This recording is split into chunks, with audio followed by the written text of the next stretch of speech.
Bonjour et bienvenue. Le conte d'aujourd'hui s'intitule Senjo et Senjo. C'est un conte chinois.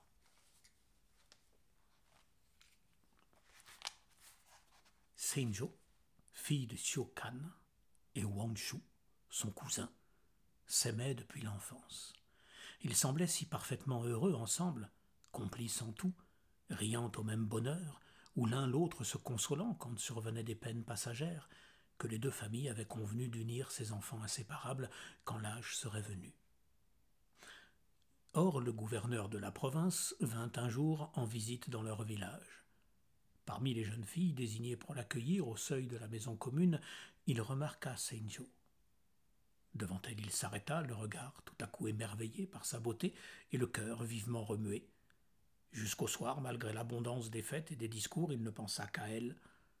Quand vint l'heure de prendre congé, il sut, à sa tristesse soudaine, qu'il était amoureux. Alors il s'en fut seul chez le père de Senjo et le pria de lui accorder sa fille en mariage. Le bonhomme, dont la fortune était modeste, se sentit si flatté par cette demande qu'il en oublia sa parole donnée à la famille de Wang Shu. Il s'inclina devant le puissant personnage et lui fit la promesse qu'il désirait entendre. La noce fut aussitôt décidée pour le 3e jour de la prochaine lune. Le lendemain, quand Wang Shu apprit la nouvelle, il se trouva plongé dans la plus épouvantable des tristesses. Il resta tout le jour à sangloter sur le plancher de sa chambre, le visage dans ses mains. La nuit venue, pris par le brusque désir de quitter pour toujours ce pays où le bonheur lui était désormais interdit, il sortit à grands pas et descendit au bord du fleuve.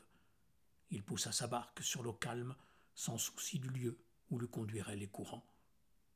Comme il quittait la rive, il entendit un bruit de course sous le couvert des arbres, et son nom appelé à voix inquiète et pressante. Il se retourna, s'agrippa vivement aux herbes. À la clarté de la lune, il aperçut bientôt une forme sombre qu'il reconnut sans peine. C'était Senjo. « Je veux te suivre, lui dit-elle. Qu'importe mon père et l'honneur de ma famille, je ne peux pas vivre sans toi. » Wang Shu lui tendit la main. Elle sauta dans la barque et ils s'en furent. 3 jours et 3 nuits ils dérivèrent, tous deux blottis à la proue et contemplant le lointain. Vers le milieu du 4e jour, ils parvinrent en vue d'une ville qui leur parut assez grande et populeuse pour qu'ils puissent y vivre sans crainte d'être retrouvés. Wang Shu était habile et entreprenant. Le jour même de leur arrivée, il trouva du travail et fut bientôt assez fortuné pour loger convenablement sa jeune épouse.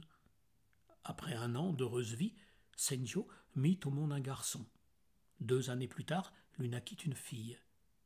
Quelques jours après ce cadeau du ciel, il lui vint une mélancolie qui inquiéta Wang Shu. Elle cessa de rire et de parler. Un soir, comme elle était restée un long moment rêveuse à bercer ses enfants, il lui demanda la raison de sa tristesse. Elle lui répondit « Voilà plus de 3 ans que nous avons quitté notre village. Je pense à mon père, à ma mère.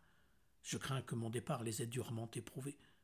Je me suis conduite comme une fille indigne. J'aimerais les revoir, mais sans doute refuseraient-ils de m'accueillir si j'allais frapper à leur porte. » Elle regarda Wang Shu. Ses yeux, embués de larmes, mendiaient une consolation. Son époux lui répondit, en caressant son visage, « La colère de ton père a dû s'éteindre depuis le temps. Je suis sûr qu'il prie maintenant pour ton retour. Demain nous remonterons le fleuve avec nos enfants. Sois tranquille. Quand il les verra, il leur tendra les bras en pleurant de joie. » Senjo sourit, et la bouche contre la joue de Wang Shu, elle lui murmura qu'il était le meilleur des époux du monde. Le lendemain, ils partirent dès l'aube.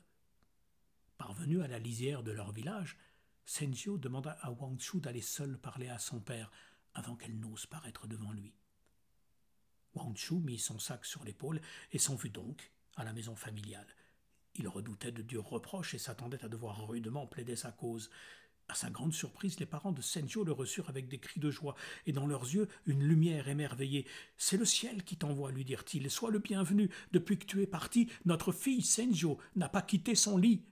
C'est miracle qu'elle soit encore en vie, car elle est restée tout ce temps immobile et muette, sans vouloir manger ni boire. Assurément, toi seul es capable de la sauver. Entre et pose ton sac. » « Que me dites-vous là ?» répondit Wang Shu éperdué. « Senjo, voici 3 ans, s'est enfuie avec moi. Elle est mon épouse et m'a donné 2 beaux enfants. Je l'ai laissée là-bas, au bord du fleuve. Elle n'attend que votre bon vouloir pour paraître devant vous. » Parlant ainsi, sans plus être écourté qu'un bavard inconséquent, il se vit en un tour de main débarrassé de son bagage et poussé vers la chambre où était couchée une jeune femme exactement semblable à celle qu'il venait de quitter. Wang Shu, pris de vertige, se pencha vers son visage. Elle ouvrit les yeux et murmura son nom.